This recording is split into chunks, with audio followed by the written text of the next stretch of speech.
Eurovision. The Eurovision Song Contest. You know what that is?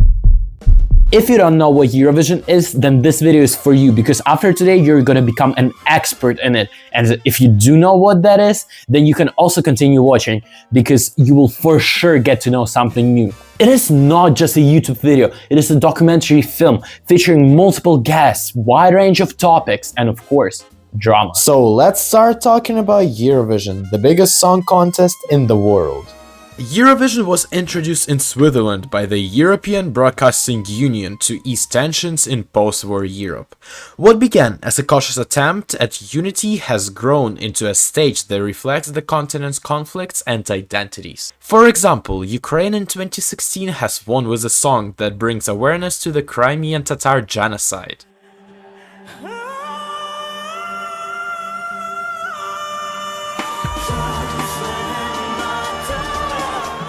Switzerland 2024, where the artist explores their identity with a song.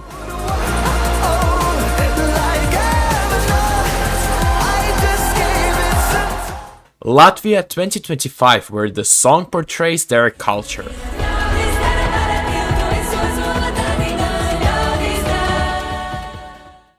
You know, while editing this film, I kind of realized it is almost like I'm your teacher and you're my students, and I'm just telling you about Eurovision. So, what if it was true? What if I was your teacher and I would ask you, do you understand everything? What would you respond? I don't know, let's see. So far so good? Everybody understands everything? What? Okay, I guess I need help.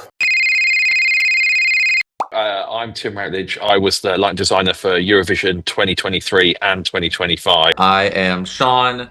Online, I'm World with Sean. I do content creation about Eurovision. I've been doing that since 2020, I think, at this point. Okay, now that I have those two helping me, how about I tell you how Eurovision actually works? Eurovision runs every single year in May. The only exception was 2020, where it was cancelled due to COVID. Countries first compete in the semi-final. There are two semi-finals, and top 10 countries from each semi-final qualify to the final. Countries that didn't qualify from the semi-final have to wait until the next year to participate again. There are 25 countries in the final. 10 are from semi-final 1, 10 are from semi-final 2, and 5 qualify to the final automatically every single year. They're a part of Big 5. Why do they qualify? Good question. Those 5 countries are the part of Big 4 plus a country that won last year, and they qualify because it is basically pay to win, and I'm not joking. They do so due to their big financial contributions to Eurovision every single year. Those 5 countries that qualify to the final automatically are Italy, Germany, UK, and France, plus the country that won last year. So this year, for example, Austria qualifies to the final automatically, because last year they won with this song.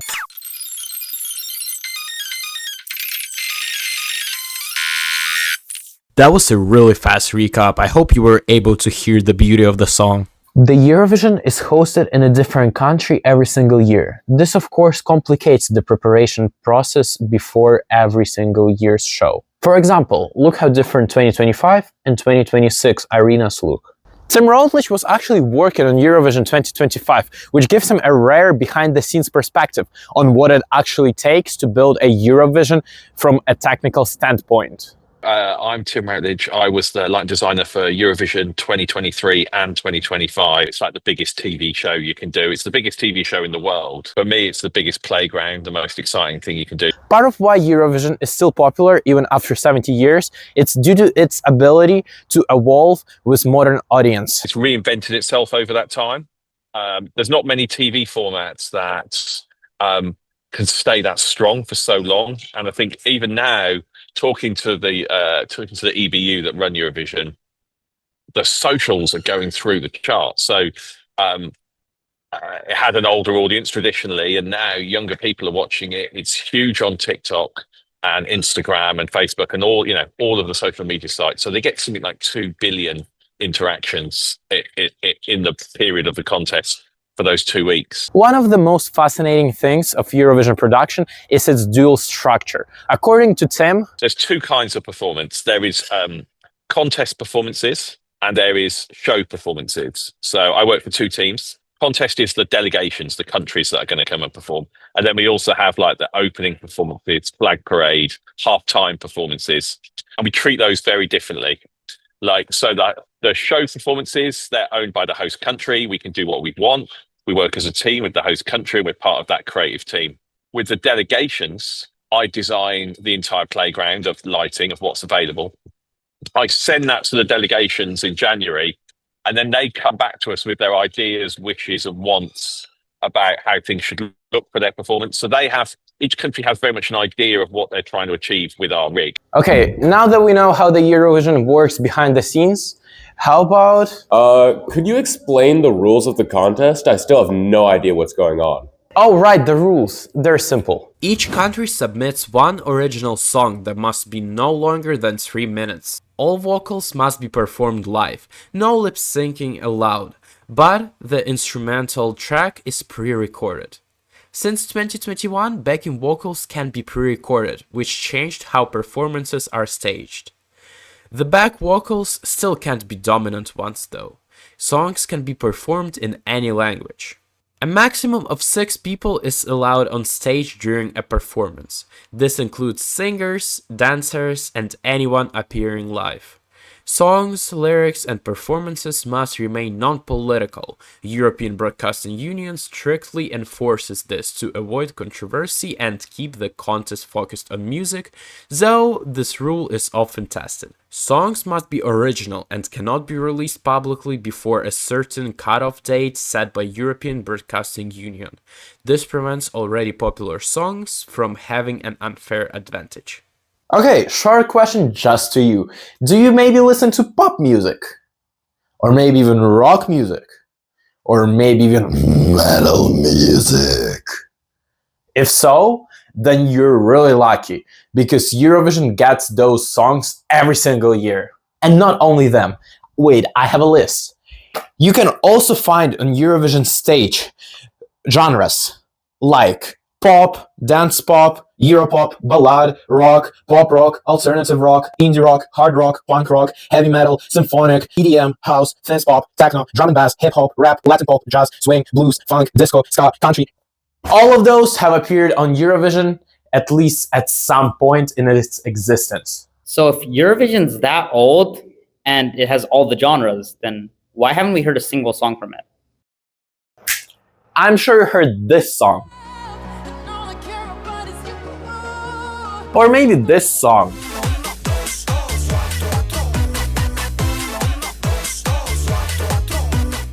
Or if you're a TikTok user, I'm sure you heard this song at least once. Still not convinced? Well, what if I told you that artists like Celine Dion, ABBA, Måneskin, Olivia Newton-John, Florida, Boy George have performed on Eurovision stage as participants? By the way, Måneskin won Eurovision for Italy in 2021. Many people consider 2021 to be the most competitive year in Eurovision history. Fandom says that all top 5 songs would win Eurovision if they didn't participate in the same year. Talking about fandom, from Tim Routledge we heard that Eurovision Song Contest gets around 2 billion interactions in the 2 weeks of the contest running. There are TikTok pages, Reddit communities, YouTube channels that are dedicated just to Eurovision. Who can be a better fit to talk about community if not World with Sean, who agreed for an interview with me? I am Sean. Online, I'm World with Sean. I do content creation about Eurovision. I've been doing that since 2020, I think, at this point. And so for the last 6 years, I've been talking and sharing my passion relating to the contest with people. I have strong opinions. I have controversial opinions, but that's what makes the Eurovision community so fun to be a part of. In every big community, there are some people who are super kind and awesome, and I love those people. And yeah, then there's some others who will like trash talk. United by music, we are one, building bridges, all that jazz. But there is a very vocal group of the fandom that are just not that kind. They love bringing other people down. It's one thing to criticize a song and say it could be better, but it's another thing to, like, you know, bully artists. But I think this year community behaves a little better than usual because everybody is so excited for 2026. This is the strongest year. I really, really think this is the strongest year. I've been in the fandom since 2009. Well, but what do people have to say about 2025? Was that year any good?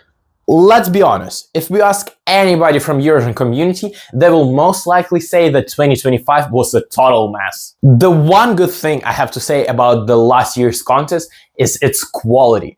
It was on another level from any other Eurovision we ever had. The record amount of light, great performances, and of course, the arc. The venue is very different to any venue we've done it in. Tricky weight loading and rigging issues in that venue. It's not designed for that kind of show. And that's where Florian came into his own with designing the set and created the idea of the frame.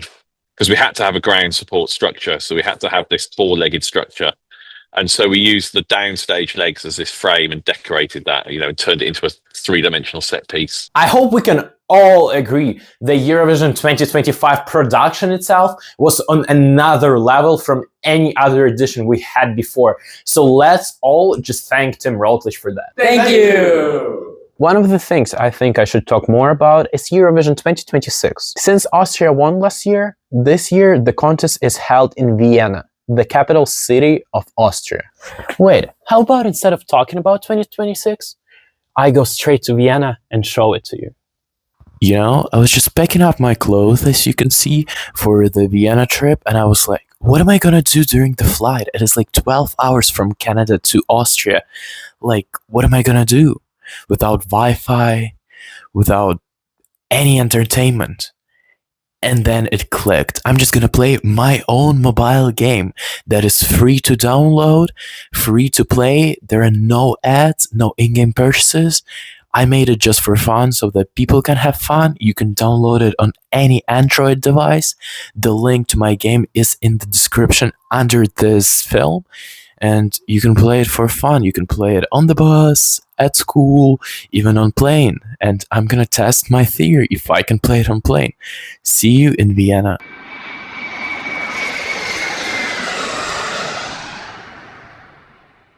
Hello everybody from Vienna! I found this nice looking park to film in, but I gotta film quick because it is getting dark really soon. So, Vienna is a very beautiful city with old buildings, wide streets and calm rivers.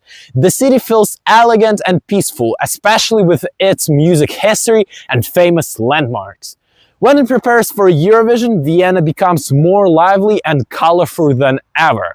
There are lights, flags and stages set up all around the city, and people from many countries come together to Vienna to celebrate the Eurovision Song Contest. Eurovision 2026 marks the 70th anniversary of the contest. Hosting this year's contest in Vienna, the world's capital of classical music, creates a vibe that cannot be just described. The city that gave us Mozart and Beethoven now serves as the ultimate stage for the next generation of music. Right now you're seeing the arena where Eurovision 2026 is hosted. If you're one of the people involved in the building of the arena, please reach me at this email so that we can film the same interview with you as with Tim Routledge. I think people would want to hear your backstage stories. While I'm in Vienna, how about we discuss the last 10 Eurovision winners? 2016 Ukraine, Jamala won with a 1944, a haunting and deeply personal song about the deportation of the Crimean Tatars. It was the first song to feature lyrics in Crimean Tatar language. 2017 Portugal, Salvador Sobral brought Portugal its first ever win with the jazz-influenced ballad Amar pelos Duas. He focused on music that actually means something, standing out against more flashy entries. 2018 Israel, Netta took the trophy with the song called Toy, a high energy famous for its chicken sounds and powerful message about individuality and the Me Too movement. 2019 Netherlands, Duncan Lawrence won with the Arcade, a stripped back, emotional piano ballad. It became a massive global hit, eventually going viral on social media and charting worldwide. 2020 was cancelled. For the first time in history, the contest was cancelled, and it was due to the COVID-19 pandemic. Let's go to the next year. 2021, Italy. Måneskin won with the song called Ziria Bueni. It is considered to be the best winner of the last 10 years by community. 2022, Ukraine again. Kalish Orchestra won with Stefania, originally written as a tribute to the lead singer mother. The song became a symbol of Ukrainian resilience, receiving a record-breaking number of points from the public televote. 2023, Sweden. Loreen made history as the first woman to win twice with her cinematic anthem Tattoo. Her victory brought the contest back to Sweden for the 50th anniversary of ABBA's win. 2024 Switzerland. Nemo won with The Code, a genre-blending masterpiece that combined opera, rap, and drum and bass. They became the first non-binary artist to win the entire contest. And 2025 Austria. We already talked about that, so if you forgot, you can go back in the video, but we'll just continue. Oh wait, I just realized I gotta go back home to Canada. Yeah, it's kind of sad. Yeah, I like Vienna so much. But you know, there's at least one good thing about it. I'll get to play my own game for like 12 hours during my flight. So don't forget to download my game with the link in the description. Thank you. Ooh, it is so dark and scary in here. And you know what dark means? That means we're gonna discuss politics in Eurovision. So let's start just from fine and go to the darkest later. So, voting patterns. Countries that are neighbors or have cultural ties usually vote for each other more willingly. For example, Greece and Cyprus, Moldova and Ukraine. Like Greece and Cyprus at this point, they're just a meme of Eurovision community at this point because they just always share points with each other. As weird as it sounds, but the green politics will for sure help you navigate the Eurovision Song Contest, and you may even be able to predict a winner much easier. Next one is song lyrics. There are multiple songs in Eurovision history that had their lyrics changed due to political references. For example, October Rain was changed to Hurricane by Israel in 2024 because of the original name referencing the Hamas attack. Next is Armenia in 2015. It was called Don't Deny, and it was changed to Face the Shadow, which initially referenced the genocide. Some songs were fully disqualified, like Georgia 2009. The song was called We Don't Wanna Putin. I think you can guess what it means. And it was totally disqualified from the contest that year. But there are some songs that have some political meaning, but they still survive, and some of them even win. For example, I think it's not the first time I mentioned this song, this film, but it is just a really great example for everything. Ukraine in 2016, where artist Jamala was talking about the deportation of Crimean Tatars, basically a genocide, their genocide in 1944. Ukraine won that year. The song was able to compete because EBU judged it as historical, personal narrative and not a direct political campaign. So I guess there are loopholes. So now the last one, the darkest one, rigging the voting. Last year there were accusations of Israel rigging the voting. They came first with the televote with the song that is 17th most played song on Spotify that year. Many people were reporting seeing ads of the song emphasizing how important it is to support Israel at the contest, and they were telling people to vote as many times as possibly they can. If we also believe some more speculations, it all has been done on government money, which makes everything even worse. Since it is still just a documentary about Eurovision in general, I can't really spend too much time talking about politics. So if any of the topics I listed interested you, I think you can find so much information about it online. So like just go to somebody else's videos like ESC Gabe or World with Sean or Tom, ESC Tom. Love his videos. So you can go and you'll find somebody who will talk about all of those political issues. But you know, I would just want to put your attention to one specific detail about politics. We noticed a pattern. every tier has Israel in it, and with what is going on in the world, specifically in that part of the world, it is kind of understandable. Every person in Eurovision fandom has their own opinion on Israel's inclusion. For example, since last year, 5 countries withdrew from the contest because Israel is in. One of those was Spain, that was part of Big Five that I talked about earlier. And Spain's withdrawal in particular costs EBU a lot of money. So in Eurovision community, you will really see people having different opinions on Israel's inclusion. Even big creators can't stand aside. I've probably created genuinely, I think at this point, like 7 different scripts about talking about like Israel and their inclusion in the competition, and I've scrapped every single one of them. I think 7 scripts I've created and 3 videos I've created, and none of those have ended up going on my platform. I think the beauty, particularly in having Ukraine in the competition right now is like it gives visibility to what's happening in the country to some extent. Obviously, we're not allowed to have any political songs or whatever, but just seeing the country on stage is impactful enough. And the answer should be like, you either get rid of Ukraine and Israel, or you keep both of them in, or you have one and not the other.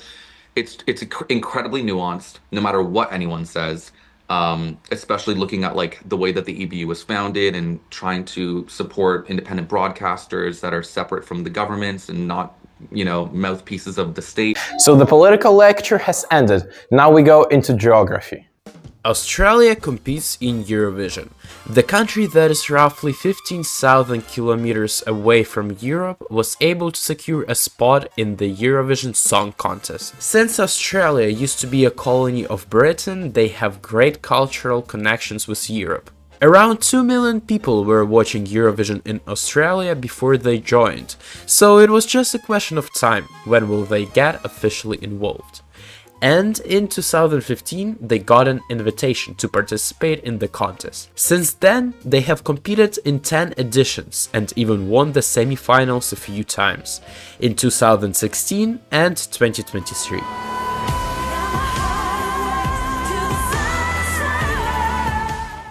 So, looking at Australia, a Commonwealth country participating in Eurovision, should I be expecting other Commonwealth countries participating in it in the future years? Should I be expecting Canada to participate in it? My answer would be yes, and World with Sean agrees with me. Screw the cultural gap, because I think there's a lot of countries who have joined Eurovision where the people don't even, like, they're in Europe, of course, but the people necessarily might not be on board, they don't know a lot about it, but as soon as they join, they end up loving it. By the way, even though Canada has never officially participated in Eurovision, we had our artists participating in Eurovision just under other flags. For example, Celine Dion, who represented Switzerland in 1988 and won the entire contest.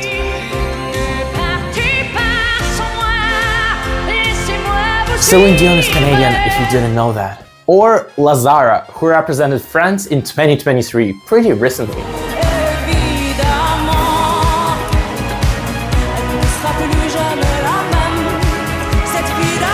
She's also Canadian. I think it is just a matter of time when Canada will join Eurovision for real, especially with our new Prime Minister Mark Carney giving money to the CBC to explore the potential participation in Eurovision. I think we may see Canada in Eurovision in the near future, maybe like next 3 years. Ultimately, we have our history in the competition, and I think like we deserve to be a part of it, because as soon as we're in it, we'll love it. That was an intense dive into Eurovision, in my opinion. So now that you're aware of what that is, how about I give you just 3 recommendations of what songs you should listen to get yourself dived into this crazy world of Eurovision. My 3 favorite Eurovision songs ever are Måneskin, Ziri e Bueni,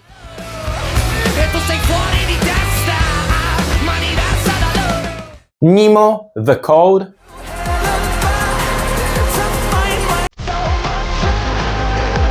and Alika, Bridges.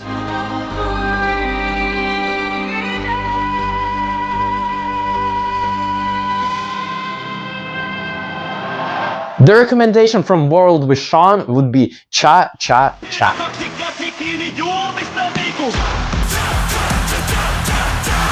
Big thanks to Tim Routledge and World with Sean for making this movie possible. Without them, I would not have enough insights to share in this documentary and it would be kind of boring. Links to their social channels will be in the description. This movie was in development for almost a year. My call with Tim Routledge happened on August 10th, 2025. Since then, I was working on this movie non-stop. Eurovision is a contest that everybody should have in their life, and I'm really happy that Ukraine won in 2022 and I was introduced to the contest. After a few years, the contest is something special for me, and like you can see it by me literally creating Eurovision related content. Also, if you want me to release a full interview with Tim Routledge and World with Sean, you can subscribe to my channel and comment in the comments that like, yes, release those interviews. And if I get enough feedback, I will try to schedule it with them. Maybe we can complete the interview even further and upload it to YouTube, kind of like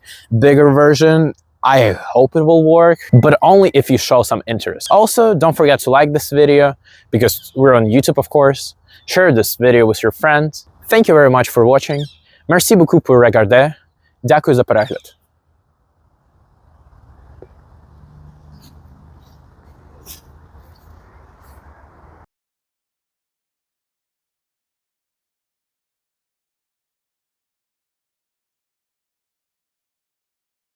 Six or seven.